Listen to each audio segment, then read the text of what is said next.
स्वागत है आपका खबरों का पंचनामा में। मैं हूं आपके साथ वक्ता। हम लेकर आए हैं देश और दुनिया की 5 बड़ी खबरें, जिस पर चर्चा के लिए हमारे साथ स्टूडियो में मौजूद हैं कैपिटल टीवी के editor in chief doctor Manish Kumar ji. Doctor साहब, आपका बहुत बहुत स्वागत। धन्यवाद। सबसे पहले नजर डालते हैं आज की हेडलाइंस पर। कोरोना संकट पर प्रधानमंत्री मोदी की दो टूक, बोले हर व्यक्ति की मौत पर होती है घर वालों जैसी पीड़ा, इस युद्ध में कालाबाजारियों को हराना है जरूरी। महामारी और वैक्सीन पर फूटा विपक्ष के झूठ और अफवाह का भांडा, अमेरिकी वैज्ञानिक बोले 2 डोज की मियाद बढ़ाकर भारत ने अच्छा किया, केजरीवाल के पास ऑक्सीजन स्टोरेज के भी इंतजाम नहीं। वेंटिलेटर पर महाराष्ट्र की अघाड़ी सरकार, शरद पवार के बाद अब एनसीपी के मंत्री भी उद्धव ठाकरे से नाराज, बोले अपने अपने विभागों में भी नहीं करने दिया जा रहा काम। पंजाब कांग्रेस में कैप्टन के खिलाफ बड़ी बगावत, सिद्धू ने खुली जंग का किया ऐलान, कहा दूसरे नेताओं के कंधे से बंदूक चलाना करें बंद, पार्टी से बड़ा है पंजाब का हित। इजराइल ने आतंकी संगठन हमास को दिखाई उसकी औकात, फलस्तीन की सीमा में घुसकर उड़ाए सैकड़ों आतंकी ठिकाने, लगातार जारी है रॉकेट और बम से हमला।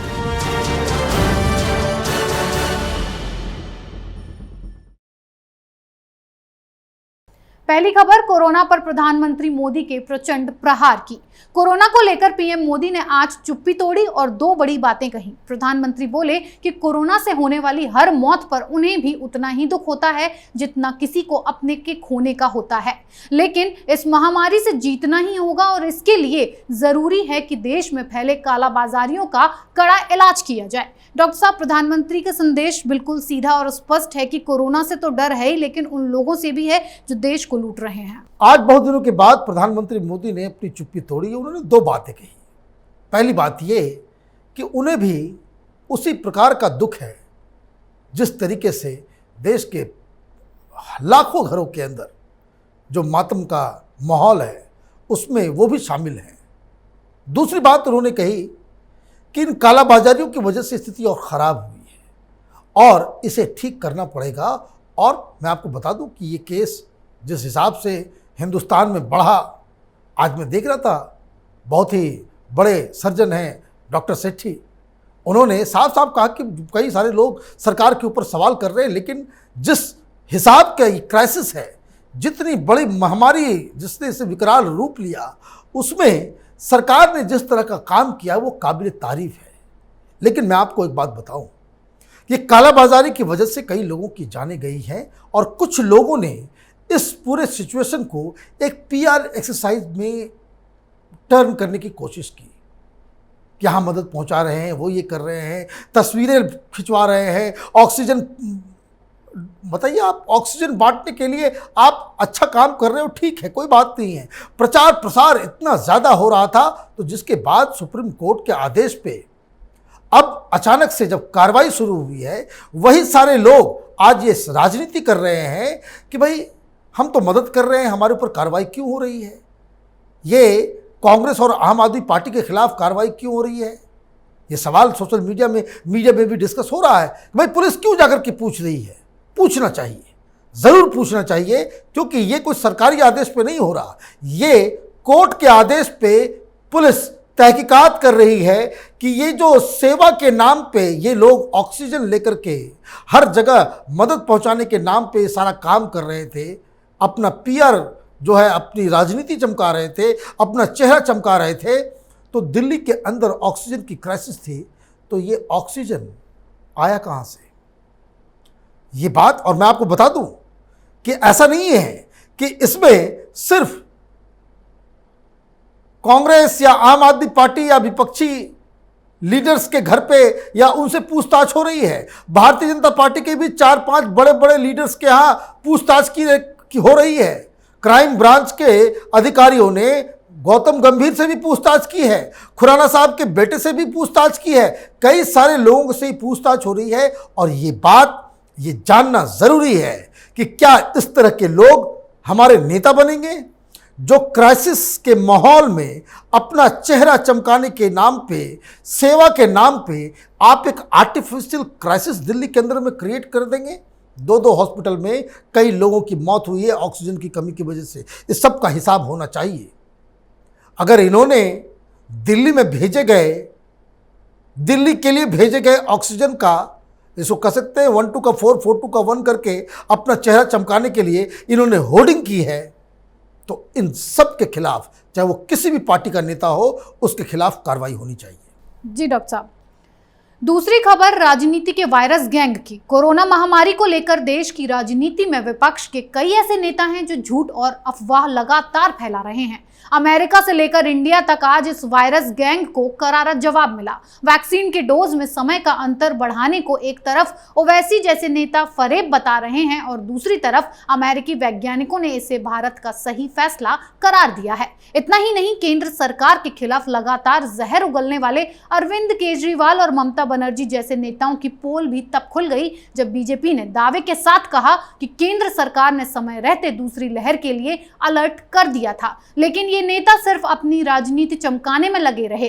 दिल्ली में तो ऑक्सीजन स्टोरेज की क्षमता तक नहीं है। डॉक्टर साहब, इस अफवाह और झूठ की राजनीति कैसे खत्म होगी? देखिए, जो सबसे बड़ी पीड़ा इन लोगों को ये हो रही है कि एक तो ऑक्सीजन को क्राइसिस बना करके इन लोगों ने 15 दिनों तक बवाल मचाया देश के अंदर। आज स्थिति ये है कि ऑक्सीजन की का प्रॉब्लम जो है वो खत्म हो गया है। ऑक्सीजन कैसे पहुंचाया जाए, किस तरीके से, दुनिया भर से, हमारे पास टैंकर्स नहीं थे। मैं बार बार इस बात को कह रहा हूं कि हिंदुस्तान दुनिया का सबसे ज़्यादा ऑक्सीजन प्रोड्यूस करने वाला देश है। हम 9000 मैट्रिक टन के आसपास आज प्रोड्यूस कर रहे हैं ऑक्सीजन। दिक्कत क्या थी? दिक्कत इतनी सी थी कि कैसे इसे हॉस्पिटल तक पहुंचाया जाए, वो कैसे उसका ट्रांसपोर्टेशन हो, और उसके लिए इतनी संख्या में, चूंकि महामारी बहुत विकराल रूप इसने धारण कर लिया, तो उसके लिए हमारे पास जो लिक्विड ऑक्सीजन के लिए टैंकर्स स्पेशलाइज्ड होते हैं वो हमारे पास नहीं थे। लेकिन प्रधानमंत्री मोदी की पुकार पे किस तरीके से पूरे देश भर से टैंकर्स आए और किस तरीके से ये मदद हुई। ट्रेन के लिए हमने रास्ता बनाया, हमने एयरफोर्स का इस्तेमाल किया, हमने आर्मी का इस्तेमाल किया कि किसी तरीके से ये डिस्ट्रीब्यूशन का पूरा जो सेटअप जो है वो हम तैयार कर लें, पूरा नेटवर्क जो है उसका तैयार हो जाए। अब जब ये नेटवर्क तैयार हो गया तो ये ऑक्सीजन की समस्या जो है ऑलमोस्ट नील के बराबर है। अब जब इस प्रॉब्लम से देश निकल गया, अब इसके ऊपर राजनीति नहीं हो सकती, तब इन लोगों ने वैक्सीन का रोना शुरू कर दिया। सरकार ने फैसला लिया कि हम इसे 12 से 16 सप्ताह के बीच में उसको हम डालेंगे सेकेंड डोज। इसको लेकर के ये सारे लोग पूछने लगे कि भाई ऐसा क्यों है, नहीं है। दो बातें हैं जिसको लेकर के अमेरिकी साइंटिस्ट, जो बड़े बड़े लोग, सारे लोग कह रहे हैं कि ये सबसे बेहतर फैसला है। वो इसलिए क्योंकि एक बार किसी को वैक्सीन लग जाती है, वो सीरियस कंडीशन में नहीं पहुंचता। आमूमन 1-2 एक्सेप्शन हो सकता है, अदरवाइज उसे हॉस्पिटलाइजेशन की ज़रूरत नहीं पड़ती, उसे आईसीयू बेड की ज़रूरत नहीं पड़ती, उसे ऑक्सीजन की भी ज़रूरत नहीं पड़ती। वो इतना सेफ हो जाता है, कोरोना से वो ग्रसित हो जाएगा, लेकिन वो असर उसका इस तरह का नहीं होगा कि वो हॉस्पिटल के लिए बेड और ऑक्सीजन इन सब की ज़रूरत पड़े। अब ये 3 महीने या 4 महीने के बाद अगर सेकेंड डोज हम देते हैं तो इससे साइंटिस्ट जो बता रहे हैं कि इससे 90 से 95% आप जो है सिक्योर हो जाते हैं। ये बहुत ही बढ़िया, ये जो उसका असर जो है वो वन ऑफ द टॉप माने असर में से आ जा सकता है। इतने असरदार कोई दूसरा वैक्सीन नहीं होगा अगर सेकेंड डोज में अगर हम इसे 4 महीने 3 महीने के बाद लगाते हैं। और इसका दूसरा फायदा जो ये होगा कि भारत की सरकार को 3 महीने का वक्त मिल जाएगा सेकेंड डोज देने के लिए। तो तब तक भी ये जो क्राइसिस है जो वैक्सीन का, वो बिल्कुल सॉल्व हो जाएगा। अब विपक्षी ये गिद्ध राजनीति करने में इतने तल्लीन हैं, इनको ये समझ में आ गया कि वैक्सीन के क्राइसिस से भी मोदी सरकार लोगों को निकाल ले जाएगी, लोगों की जान बचाने में कामयाब हो जाएगी। तो अब इसके ऊपर राजनीति करना इन लोगों ने शुरू कर दिया। हर बार ये झूठ बोलते हैं और हर बार ये पकड़े भी जाते हैं। जी डॉक्टर साहब, तीसरी खबर महाराष्ट्र की उद्धव सरकार के अंतिम घड़ी की है। ये खबर तो पहले से ही आ रही थी कि उद्धव सरकार के कामकाज के तरीके से एनसीपी चीफ शरद पवार बेहद खफा हैं, लेकिन अब खबर थोड़ी आगे बढ़ गई है। आरोप है कि उद्धव ठाकरे एनसीपी के किसी भी मंत्री को काम ही नहीं करने देते। पार्टी के प्रदेश अध्यक्ष और उद्धव सरकार में जल संसाधन मंत्री का तो ये भी कहना है कि वो अपने विभाग में अफसरों की नियुक्ति भी नहीं कर सकते। इससे तो बेहतर है विभाग ही बंद कर दिया जाए। डॉक्टर साहब, इस खबर का तो सिर्फ एक ही मतलब लग रहा है कि 3 टांग वाली लंगड़ी अघाड़ी सरकार की सांस कभी भी अटक सकती है। देखिए, ये गठबंधन ही पूरे कंट्राडिक्शंस के साथ, विरोधाभास के साथ ये बनी थी। ये सरकार कोई जनता के द्वारा चुनी हुई सरकार नहीं है। ये सरकार चुनाव नतीजे के बाद दुश्मनों ने आपस में बैठ करके एक जत्था बनाया और इसका ये हश्र तो होना ही था। अब दिक्कत क्या हो रहा है कि कल एक खबर आई कि अजित पवार के लिए 6 करोड़ रुपए का एक पीआर एक्सरसाइज होगा सोशल मीडिया में। 6 करोड़ रुपए सोशल मीडिया में, माने आप साल भर माने लुटाएंगे भी, फिर भी उस प्रकार से खर्च नहीं कर पाएंगे जिस हिसाब से ये 6 करोड़ रुपए अलॉट किए गए थे। अब खबर ये आ रही है कि उस अलॉटमेंट को उद्धव ठाकरे ने कैंसिल कर दिया और जिस अधिकारी ने इसे अलॉट किया था, ये ऑर्डर पास किया था, उसको डांट फटकार भी लगाई गई। अब जब ये काम इधर हो रहा है और 2 दिन पहले यह खबर आई थी, कैपिटल टीवी में हमने आपको दिखाया था कि महाराष्ट्र के अखबारों में ये बहुत सुर्खियों में था, नेशनल मीडिया ने इसे दिखाया नहीं, कि शरद पवार ने साफ साफ कहा कि उनके जीवन की सबसे बड़ी भूल थी कि उन्होंने उद्धव ठाकरे को मुख्यमंत्री बना दिया। तो एक कोल्ड वॉर जैसी सिचुएशन थी। अब उसका नतीजा ये हुआ कि अजित पवार के इस पीआर एक्सरसाइज के लिए जो आवंटन किया गया था उसको उद्धव ठाकरे ने कैंसिल कर दिया। और जब ये कैंसिल हुआ तो आज ये खबर आ गई कि जयंत पाटिल एक सीनियर लीडर हैं, मुख्यमंत्री के भी दावेदार हैं, वो एनसीपी के अंदर इतने वरिष्ठ लीडर हैं वो, और उन्होंने साफ साफ कह दिया कि ये हमारे यहाँ हम नियुक्ति नहीं कर पा रहे हैं। नियुक्ति के लिए दिक्कत ये है कि वहाँ पे जो उद्धव ठाकरे सरकार है वो सीताराम कुंते साहब को चीफ सेक्रेटरी बनाए रखना चाहती है। एनसीपी उन्हें बदलना चाहती है। वो इसलिए बदलना चाहती है कि एनसीपी को लगता है कि कुंते साहब बिल्कुल उद्धव ठाकरे के यसमैन की तरह काम कर रहे हैं। वसूली गैंग वाला जो एक्सपोजर हुआ था उसमें भी कुंते साहब का रोल था, उन्हीं के आदेश पे सारे फ़ोन टैप किए गए थे। तो एक उनको बदलने की बात हो रही थी कि कोई वहाँ पे प्रवीण परदेसी हैं, उनको वो बनाना चाहते थे, तो वो बात नहीं बन पाई। और ये उद्धव ठाकरे संकेत दे रहे हैं कि हम किसी के दबाव में काम नहीं करेंगे। तो जल संसाधन मंत्री में जो सेक्रेटरी है उसकी नियुक्ति में भी उद्धव ठाकरे ने कोई सारी समस्याएं खड़ी कर दी। तो इसका मतलब ये है कि कोल्ड वॉर चल रहा है। अभी कोरोना काल है, कोई भी पॉलिटिकल मूव इस तरह का कोई रिस्क लेगा नहीं, क्योंकि उस पर मालूम चलेगा कि लोगों को लगेगा कि भाई ये लोगों की इधर जान जा रही है और इन लोगों को अपनी राजनीति सूझ रही है। तो सब लोग अभी इंतज़ार कर रहे हैं कि कोरोना का जो ग्राफ है वो थोड़ा डाउन हो, ज़रा हॉस्पिटल के ऊपर प्रेशर कम हो, और कोरोना से जैसे ही मुक्ति मिलेगी ये सरकार एक दिन भी नहीं चल पाएगी। जी डॉक्टर साहब, अब बात कांग्रेस में एक और विद्रोह की। 5 राज्यों में अपनी सत्ता लुटवा लेने के बाद भी कांग्रेस को होश नहीं आ रहा।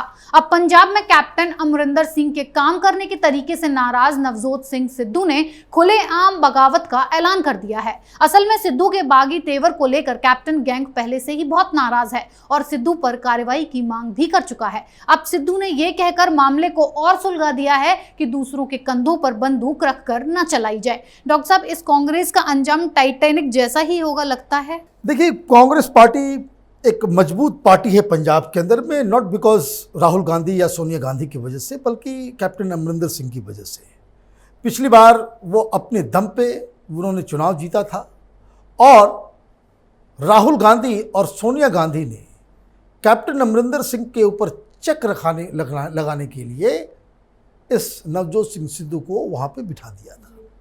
नवजोत सिंह सिद्धू पहले भारतीय जनता पार्टी में थे, अरुण जेटली की वजह से उनमें कुछ मतभेद हुआ, वो पार्टी छोड़ दिए।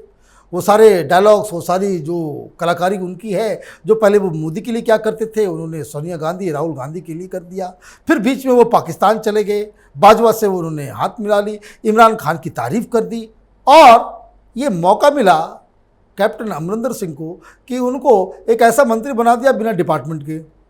और दिल्ली के ऊपर से जितने भी प्रेशर आए नवजोत सिंह सिद्धू को लेकर के, कैप्टन अमरिंदर ने किसी की बात नहीं मानी।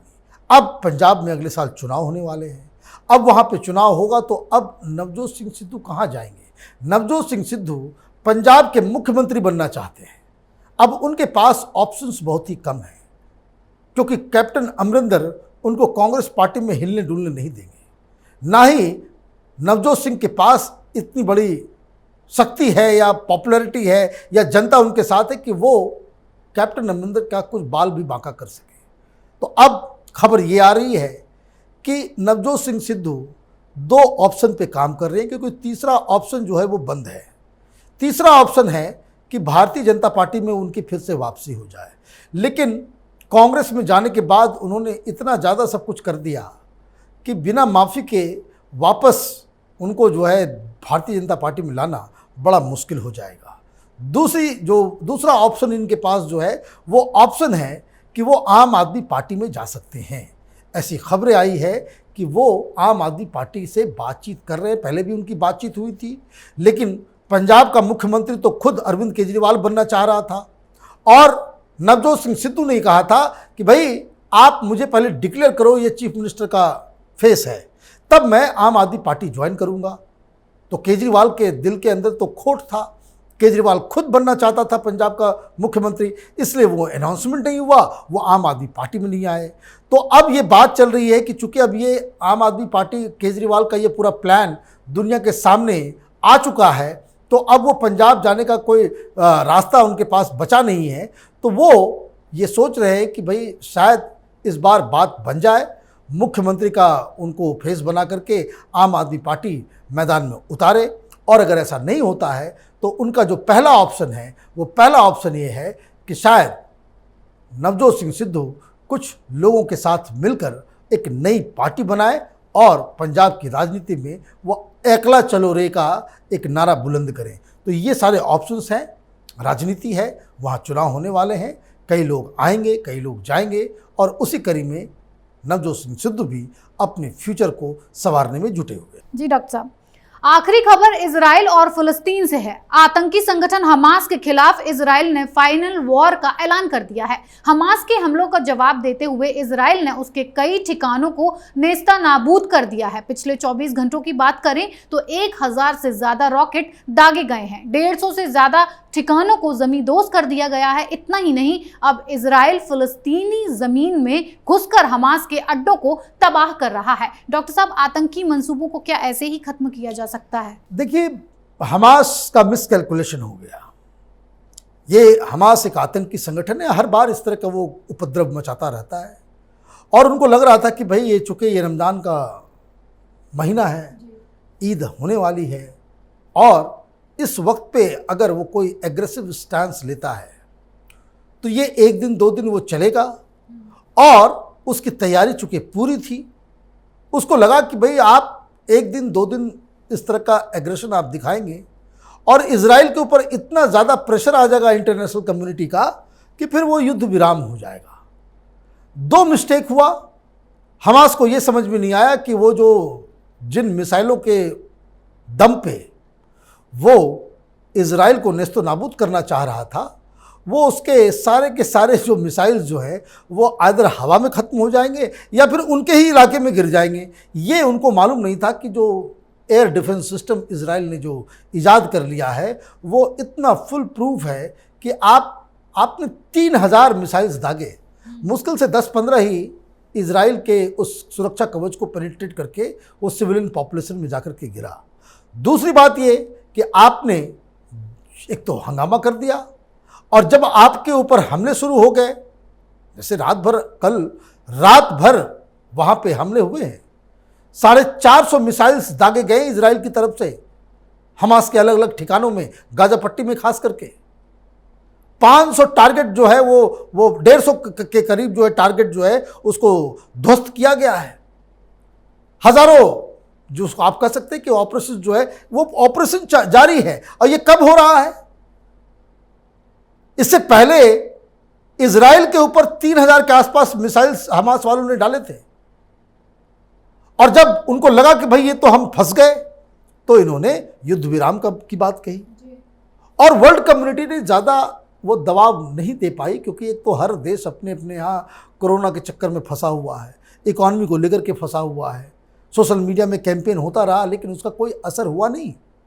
और जिस हिसाब से इजराइल ने तमाम इंटरनेशनल प्रेशर को दरकिनार करते हुए जवाबी कार्रवाई की है, उसमें हमास फंस गया और अब वो गिड़गिड़ा रहा है, युद्ध विराम कर लो, युद्ध विराम कर लो। लेकिन नेतन्याहू हैं, वो कह रहे हैं कि ये आखिरी लड़ाई होगी।